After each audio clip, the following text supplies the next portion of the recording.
C'est parti pour le bulletin public numéro 6. Ouais. Non, ah non, on n'a pas loupé un épisode, mince. Ben, je crois on a sauté. Oui. C'était la semaine dernière ou la semaine d'avant? On a sauté la semaine dernière, c'est le 5e. Tu peux refaire une prise.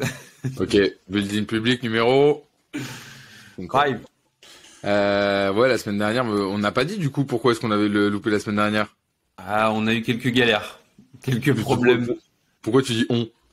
J'ai eu quelques problèmes avec mon van sur un petit week-end qui s'est pas très bien passé. Un petit enlisement en forêt, perdu au milieu de nulle part avec zéro réseau. Enfin, une classique quoi, une classique. J'adore. Ouais, du coup, c'est vrai qu'on a eu, ça a décalé pas mal de choses en prod, et donc on s'est dit bon, cette semaine, on va peut-être pas faire le bulletin public, va falloir un peu éteindre le feu à droite à gauche, et on le fera la semaine prochaine en bonne et due forme. Voilà, j'ai fait un build my van quoi. C'était une autre. Ça pourra faire une autre chaîne, mais pour l'instant, on va se concentrer sur le bulletin public. Quoi. C'est ouf. Ouais, bah exactement ça. Du coup, nous revoilà. Ça y est. Pour cet nouvel épisode de Bulletin Public, on a vu qu'on avait posté d'ailleurs les épisodes sur YouTube et qu'il y avait eu un peu d'engagement, quelques un engouement incroyable. Je croule sous les notifications, les MP. Tu t'es mis un créneau d'ailleurs hebdomadaire pour répondre aux commentaires des vidéos YouTube. Bientôt, ce sera que par email d'ailleurs. Là, j'arrive plus à suivre. Non, c'est super. Ouais, non, c'est vrai. On a fait 30 vues. Mais, mais non, mais c'est bien, c'est petit à petit, l'oiseau fait son nid. Mon frère a regardé 10 fois un épisode, hein, mais bon, je voulais pas te dire, c'est dur. Merde. Putain, il le met en boucle dans des fermes, en Asie, en Russie, des fermes à streaming. Mais il faut commencer petit. Et ceux qui nous suivent depuis le début, seront heureux de voir l'évolution du projet. Merci à ceux qui verront ces vidéos. Merci à tous. Ouais. Du coup, cet épisode-là, de quoi on va parler? On va parler du service delivery. Comment est-ce qu'une agence va réussir à offrir un service de qualité à ses clients?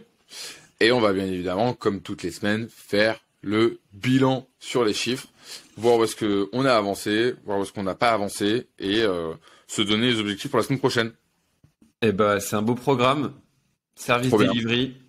On démarre, on va pas prendre trop de temps comme d'habitude dans l'épisode, donc on démarre sur le service delivery. Flo, t'as accompagné pas mal de clients précédemment avec ton aventure avec The Toolbox. Là aujourd'hui, t'en accompagnes encore avec Anti-KO.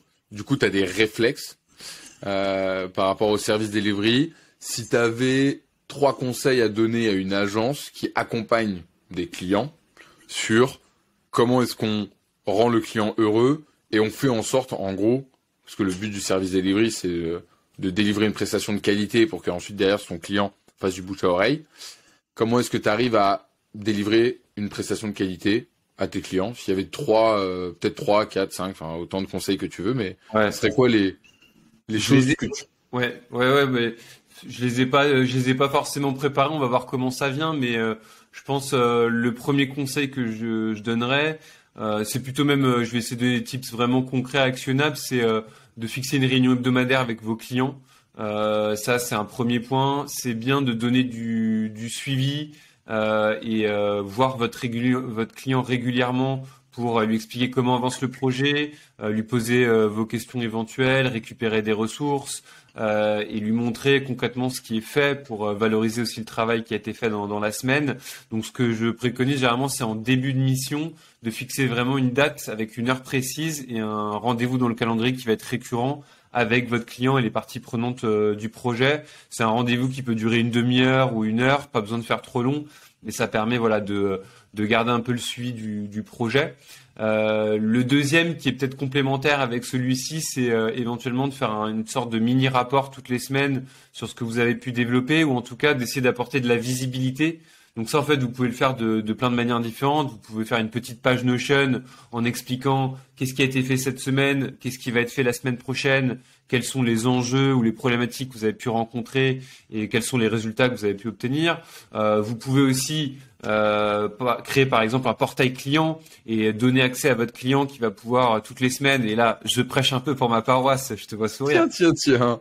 Mais c'est des choses sur lesquelles on peut vous aider, et on sait que ça apporte beaucoup de valeur du coup de proposer ce genre d'expérience. Après, c'est pas forcément adapté à toutes les industries. Il y a des clients qui vont vouloir vous l'envoyer dans une boîte mail, il y a d'autres gens qui vont vouloir se connecter à une plateforme, mais l'important en tout cas c'est d'apporter cette valeur et d'apporter cette information de manière régulière à vos clients. Qu'est-ce que je dirais de plus? Je pense que c'est surtout après un enjeu de transparence avec vos clients. Il y a des missions qui se passeront toujours très bien, il y a des missions qui se passeront parfois un peu moins bien, mais dans les deux cas de figure, je pense que le plus important, c'est surtout de savoir le dire. Et la plus grosse erreur qu'on peut faire, je crois, quand on est agence, on veut toujours bien faire les choses. Et quand un projet dérape ou qu'on prend du retard ou qu'il y a quelque chose, un imprévu auquel on est confronté sur un projet, c'est bien d'être transparent et de savoir le dire aux clients et de savoir en parler et de pas attendre que la situation s'aggrave pour en discuter. Et ça, j'ai vu le cas malheureusement dans certains projets où on a tendance un peu à se dire ça va aller, et puis au final on repousse un peu l'échéance et les projets peuvent se compliquer. Donc c'est bien de dire franchement les choses, et je pense que vos clients seront tout à fait peuvent comprendre que quelque chose fonctionne mal et seront du coup plus enclins à accepter des deadlines un peu repoussés si vous avez été transparent sur la situation. Voilà. C'est un peu les 3 conseils moi que j'essaie d'appliquer au quotidien. Je sais pas si toi, Panam, t'en aurais d'autres à partager. Ouais, bah là pour le coup t'as beaucoup parlé sur la communication du coup pendant le projet, et c'est vrai que je pense que c'est un facteur clé de bien tenir au courant, et c'est là où en fait ça peut un peu apporter de la friction. Je rajouterais 2 choses. La première chose, c'est d'être proactif, c'est-à-dire que en fait si t'attends que le client te pose une question de il est où mon dashboard, entre guillemets, c'est un peu trop tard parce que le rapport de force il est déjà un peu déséquilibré, et donc il faut avant tout, tu vois, le surprendre. Et moi, je dis souvent, il faut promettre 90 et délivrer 100%. C'est-à-dire que si tu dis, bah voilà, ça sera prêt pour jeudi, et ben tu le rends mercredi. Ça fait toujours un petit effet sympa. Et en fait, un client qui a peur et qui se dit, est-ce qu'ils vont vraiment faire du bon taf? Si tu lui montres de manière proactive 2-3 fois que le taf est fait et que au moins c'est limpide comme de l'eau de roche, et ben derrière, il aura plus ce sentiment-là. Ouais. Et je pense que, mine de rien, le service delivery qu'on fait avec un client, il est d'abord à prévoir dans le closing du client. C'est-à-dire qu'en fait, souvent, là où il y a du dérapage, c'est quand il y a un manque de communication et de cohérence entre ce qu'on lui vend et ce qu'on lui délivre. Mmh. Donc en fait, le premier message et la base, c'est de se dire, OK, au moment du closing, tu ne promets pas la lune et tu lui expliques avec une visibilité simple, claire et nette et précise, ce qui va se passer. Et c'est là où, tu vois, entre nous deux, je trouve que ça fonctionne bien avec Anti-Chaos, c'est qu'en fait, t'as confiance en moi sur ce que je vais dire, et je vais pas survendre les projets, et comme je sais comment fonctionne le projet d'un point de vue prod, je sais à peu près doser par expérience combien de temps ça va prendre. Et ça, tu vois, typiquement, c'est un truc... je sais que pour avoir parlé avec des employés chez Salesforce, c'est un énorme point de désaccord. C'est-à-dire qu'en fait, c'est des brutes en sales et ils te vendent des trucs de ouf. Et en fait, quand tu arrives à la prod, c'est comme si tu arrivais dans une autre entreprise. Il y a très peu de liens entre la prod et les sales. Et les intégrateurs qui doivent intégrer la solution qui a été vendue, parfois ils se retrouvent à dire au client, non mais en fait on vous a proposé, on vous a vendu une version, la version n'existe pas encore. C'est juste des maquettes, donc on peut pas vous le faire ce qu'on vous a demandé. Et en fait, c'est sur des cycles de vente et d'échanges tellement longs que le temps que ça remonte aux sales et tout, il s'est passé 18 mois et ils ont pris 1,5 million. Donc, donc ça, tu vois, je pense que c'est une vraie chose. Et on l'avait déjà eu. Moi, j'ai déjà eu des problèmes, notamment avec Marion sur My Name is Bond au début, où en fait, on n'était pas aligné sur ce qu'on était capable de faire en prod versus ce qu'on vendait sur notre site internet. Et du coup, bah forcément, t'arrives dans un rapport de force où c'est pas bien. Donc Là, pour le coup, c'est à la fois un travail en interne de bien s'échanger l'information, dire ok, on peut faire ça, tu peux aller jusqu'à ce discours-là, mais voilà, le but c'est que ça close et qu'ils soient contents. Ouais, clairement, ouais, donc c'est effectivement, faut que celui qui vend ait une très bonne vision de ce que tu es en capacité de produire derrière. Ça, il faut connaître le métier. Bon, ça, c'est évident, et il faut délivrer, voilà, ce que tu dis, surtout en démarrage, je pense, de projet. On a tendance un peu à toujours surévaluer nos capacités, ce qu'on peut faire, et il faut réussir à être droit dans ses bottes et vendre ce qu'on peut réellement faire derrière, et pas hésiter aussi à dire à un client, voilà, ce projet on va pas pouvoir le prendre, ou en tout cas on va devoir vous mettre sur une liste d'attente parce que ça rentre pas dans notre calendrier, ou ça rentre pas dans notre scope de ce qu'on peut faire. Et il vaut mieux faire ça que vendre une prestation que derrière on peut pas sortir, ça c'est évident. Ouais, clairement. Et pour le coup, ça fait écho aussi avec une technique que pas mal d'entreprises font, c'est de placer dès qu'il y a une nouvelle recrue, ils les mettent à chaque poste pendant quelques mois, tu vois. C'est un peu le délire un dérivé du graduate programme, tu vois, où tu viens, tu fais 6 mois dans chaque pays, dans chaque poste. J'avais vu, il me semble que Alan fait ça encore avec leur service client, toutes les personnes qui rentrent. Et même, je me demande que si c'est pas que sur la prise de poste, mais même tout au long de leur durée de vie dans la boîte, ils passent un certain nombre de temps à répondre en fait aux questions du chat pour être vraiment confrontés à la réalité du terrain et les questions que se posent les clients d'Alan, qui est, pour ceux qui connaissent pas, une mutuelle de santé qui a été lancée pour les startups, et maintenant ils ont des offres aussi pour les freelances. Et je trouve ça bien, ouais. Je trouve ça bien de se confronter à la réalité du terrain, et ouais. Ouais, de ouf. Donc ça c'est hyper important. Donc en gros, pour résumer, c'est vendre, ne pas vendre la lune et vendre quelque chose de cohérent avec ce qu'on va délivrer. Énormément de visibilité avec le client, et ce qu'on peut appeler un peu l'extra miles, c'est-à-dire en fait promettre 90, délivrer 100, délivrer les projets en avance, parfois délivrer même surdélivrer parce que on pense que il y a peut-être une possibilité de faire de l'upsell, ou que la personne a un bon réseau et que ça peut être une opportunité. Je pense que de manière générale, les agences elles mettent beaucoup d'efforts à aller chercher de nouveaux clients, alors qu'il y a énormément d'efforts aussi à conserver et à satisfaire les clients existants. Et pour le coup, dans les stratégies, avec moi, ce que j'adore, c'est les agences qui font du MRR. T'as deux manières de faire plus de MRR. C'est vendre plus cher et augmenter la LTV de ton client, et deux, aller chercher des nouveaux clients. Ouais. Aller chercher des nouveaux clients, c'est pas donné à tout le monde, et parfois il y en a qui ont pas forcément ça. Nous, dans notre ADN, on est plus des gens qui font des agences avec un haut niveau de qualité de service, donc on a plus tendance à dire plutôt t'aurais pas un cousin, une tante, un mari, une grand-mère qui a l'application métier pour sa retraite. Pour distribuer l'argent à ses petits-enfants comme il faut, savoir exactement si elle a donné plus à son préféré ou pas. Mais ouais, du coup, je pense que c'est important de l'avoir en tête et d'être à l'aise avec ça, et de pas forcément... le pire, de toute façon, c'est d'essayer de faire les deux. C'est-à-dire augmenter la LTV et d'aller chercher de nouveaux clients. On fait les deux à moitié, on fait les deux pas bien.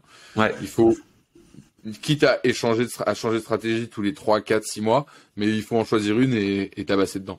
Ouais, non, mais c'est hyper juste, et assez bizarrement, je pense que la plupart des gens, ils ont le réflexe d'essayer d'aller chercher de nouveaux clients, alors que au final, c'est peut-être le plus dur à faire, et que si tu tapes dans ton portefeuille de clients existants, et que tu arrives à garder une relation, et je dis pas que c'est simple, parce que ça veut dire qu'il faut qu'il y ait une méthode de avoir des rappels pour prendre des nouvelles de tes clients, savoir s'ils sont toujours aussi satisfaits de ce que tu as développé pour eux, et que ça continue d'être utilisé, que ça fonctionne bien. Et en vrai, nous on l'a très peu fait avec The Two Box, et je pense que c'est dommage parce que on délivrait quand même des bonnes prestations, tu vois, et on aurait pu aller chercher, je pense, plus de cash comme ça. Et clairement, c'est un truc qui est vraiment sous-estimé, je pense, par les directions d'agence. Et ouais, faut pousser là-dessus. Ouais. Et pour le coup, c'est quelque chose qui découle aussi. Enfin, c'est un vrai choix stratégique qui va du coup en découler de la manière dont on price son offre et dont on la propose. Parce que si on est focalisé sur quelque chose de MRR, on va se dire ok, comment je fais pour que l'accompagnement de mon client soit découpé dans le temps, Si on prend par exemple notre exemple, qui est un bon exemple, on est à la fois sur un accompagnement qui peut être en MRR et en même temps sur un accompagnement qui peut être en mode projet. C'est-à-dire que soit on délivre une plateforme et on dit voilà, la plateforme c'est 30 000 euros et on la délivre après bye bye. Soit on se dit bah voilà, pendant 6 mois on va t'accompagner avec la plateforme, on va créer un tout petit V0 le premier mois et puis de mois en mois on va ajouter des fonctionnalités et tant que tu restes avec nous et qu'on t'accompagne, tu auras des nouvelles fonctionnalités.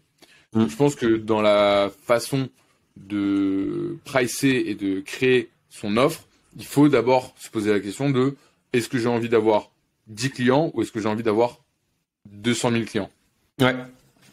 Ouais, non, mais c'est clair et encore une fois, c'est bien de donner une visibilité concrète sur ce que vous allez faire. Enfin, je pense que c'est un point clé. Par exemple, nous, quand on envoie des offres d'audit pour des boîtes qui ont besoin de faire des applications métiers, on a une liste de livrables très précis qu'on va délivrer à l'issue de cette phase. Et comme ça, il n'y a pas de mauvaise surprise.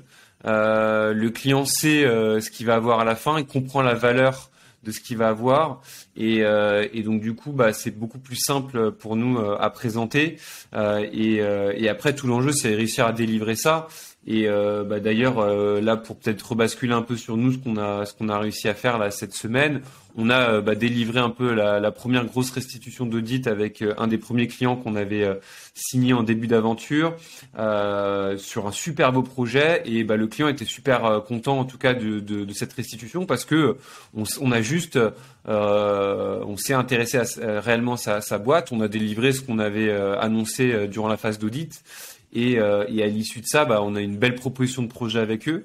On espère évidemment que ça va se faire dans les prochains jours. La balle est dans leur camp, mais en tout cas, nous, on est droit dans nos bottes, on est satisfait de la prestation qu'on a délivrée, le client aussi, et c'est le principal, je pense. Et donc voilà, c'est un exemple concret pour vraiment rappeler que c'est important d'être le plus concret dans l'explication de ce qu'on va délivrer, dans la présentation. Et ça, nous, on a envie de pousser le truc plus loin. On a envie, par exemple, de montrer des applications métiers. Concrètement ce qu'on est capable de faire. Là, on est encore au début de la structure, donc on sort les applications un peu au compte-gouttes, mais on a cette envie d'en montrer et on va vous en partager, je pense, énormément, que ce soit sur LinkedIn, sur YouTube. On va essayer de vous montrer un maximum en vidéo ce qu'on peut faire avec ces applications métiers. Et voilà. Ouais, de ouf. T'as pratiquement tout dit déjà sur les actions de la semaine. On peut dire aussi qu'on a affiné sur la vision mini SaaS. Je sais pas si tu veux en dire un mot un peu. Ouais, en fait, nous, on est confrontés à plein d'industries en fait qui sont très différentes. On va être en discussion avec des garagistes, des organisateurs de courses et de trails, avec des gars qui... De quoi? Des serruriers. Des serruriers, des mondes qui sont dans le bâtiment, dans les travaux, etc. Et l'idée en fait c'est de développer des outils pour aider aussi ces industries à se digitaliser et finalement leur donner une certaine revanche sur la tech qui a été très absente dans beaucoup d'industries encore. Et donc en fait nous on a envie d'aller explorer comme ça des niches sur des cibles très très précises et d'aider les acteurs de ces industries à se digitaliser. Et une fois en fait qu'on a capitalisé avec un acteur, on est aussi capable d'apporter une valeur un peu plus at scale à d'autres acteurs de cette industrie.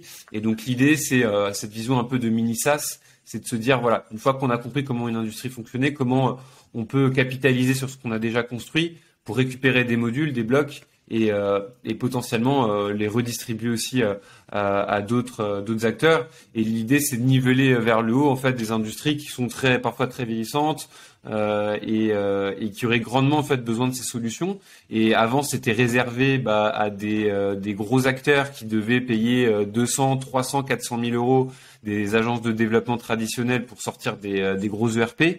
Et en fait, nous, ce qu'on propose, c'est un fonctionnement beaucoup plus simple, beaucoup plus rapide et beaucoup moins coûteux qui ouvre le champ des possibles pour le garagiste de la région des Bouches-du-Rhône qui a envie peut-être un jour de créer un business à l'échelle nationale. On peut aider maintenant ces gens-là avec l'approche no-code. Et c'est ça, je trouve, la magie de ce qu'on est en train de construire, c'est de pouvoir avoir un impact sur des acteurs qui avant n'en avaient pas forcément. Ouais, de ouf. Et Ben, c'est notre mission, hein, c'est de se dire que on va aider un maximum de personnes qui sont très stressées et qui font des actions avec des tâches chronophages Ils sont hyper au bord de la énergivores. crise de nerfs. Hein. On nous l'a dit, hein. Au bord de la crise de nerfs, ils ne voient plus leurs femmes, ils ne voient pas leurs enfants, et il y en a qui dorment pas. Enfin, c'est cool de voir un impact comme ça, tu vois, dans la vie des gens, au-delà de la vie au-delà du business, en fait, finalement. Ouais, de ouf. Non, de ouf. On arrive à leur changer leur vie, c'est vraiment cool. Si on regarde un petit peu les chiffres de la semaine, d'ailleurs, n'hésitez pas à nous dire en commentaire de la vidéo si vous voulez avoir des sujets qu'on veut traiter en prédilection ou s'il y a des chiffres que vous voulez savoir plus sur notre agence. On a décidé d'être assez transparent sur le développement de cette agence et ce building public. Donc, si vous avez des recos ou des interrogations, n'hésitez pas. Sur la partie sales, du coup, première chose, c'est qu'on a lancé une campagne de call emailing et de, je sais pas comment on dit, call messaging sur LinkedIn. Ouais. Donc ça, c'est des choses qui travaillent pendant que nous, on joue à Call of Duty mobile. Donc ça s'envoie. Et on fera un retour d'ailleurs. Non, mais je pense que c'est bien. On fera un retour aussi des résultats qu'on a avec ces campagnes. Et on vous dira un peu ce qui a fonctionné, pas fonctionné, pour voir si ça vaut vraiment le coup de le faire en démarrage d'aventure d'agence. Pour l'instant, là, sur une semaine, il n'y a eu aucune touche. Mais bon. C'est vraiment le début. On n'a pas shooté grand chose. Et puis, il faut rappeler qu'on peut pas, quand on démarre, surtout sur une nouvelle boîte, vous pouvez pas shooter trop de messages d'un coup, hein, au risque un peu de griller votre réputation de nom de domaine et votre email et d'atterrir dans les spams à l'avenir. Donc, faut toujours y aller mollo, quoi. Ouais. On a envoyé du coup des propals. On a envoyé deux propals. Donc on attend leur réponse. Une qui est bien partie et une autre où on n'a pas trop on a une espérance de 50%. Puis on a fait des calls de prospection, bien évidemment. On en a fait 5 exactement. Voilà. Et d'un point de vue sales, surtout, nous, on travaille beaucoup avec une solution qui s'appelle XAR et qu'on affectionne particulièrement parce que de toutes celles qu'on a pu voir, des Softair, des Glide, des Bubble, etc. C'est la solution qui nous semble être la plus pertinente pour faire nos plateformes. Donc, on passe beaucoup de temps en prod là-dessus, notamment toi. On va avoir des coups avec le CEO de XAR. Bon, je voudrais pas dénoncer. C'est pour ça que j'ai à l'eau là. Dénoncer le mal. Mais ouais, c'est un super outil. On va vous le pousser de plus en plus parce que c'est un outil qui est pas, à mon goût, suffisamment reconnu dans l'écosystème no-code. Voilà, c'est un superbe outil français, donc il faut pousser les solutions françaises qui hébergent les données en mode RGPD. Et leur approche, finalement, le gros axe de différenciation de XAR, c'est qu'ils centralisent un peu tous les outils et tous les modules que vous allez devoir aller chercher avec des outils différents. Quand vous faites du no-code classique, vous allez avoir un outil de CRM, un outil de base de données, un outil d'automatisation.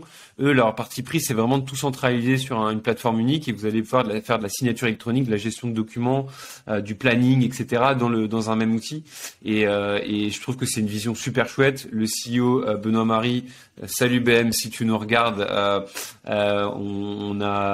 C'est une super équipe, c'est un super mindset. Donc on va vous le pousser, ouais.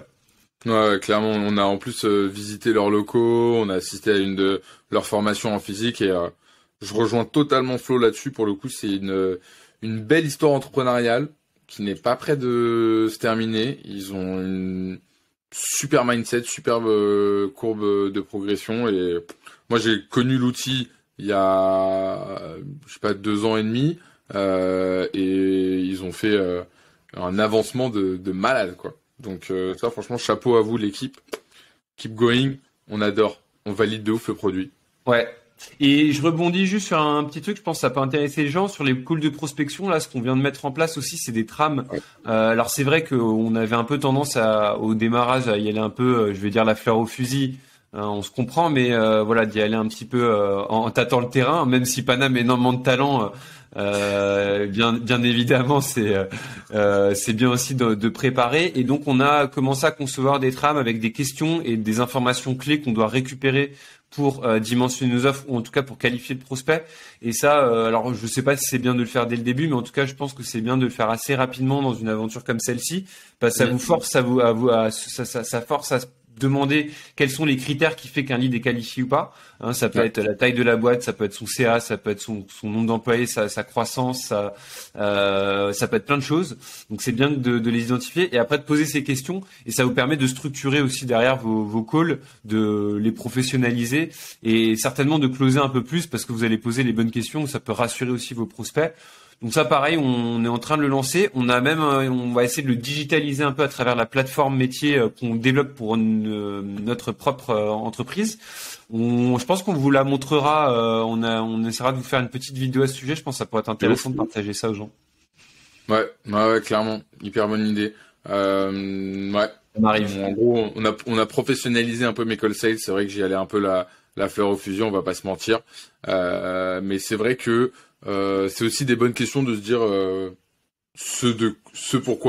quelles sont les informations dont on a besoin pour designer ensuite l'offre.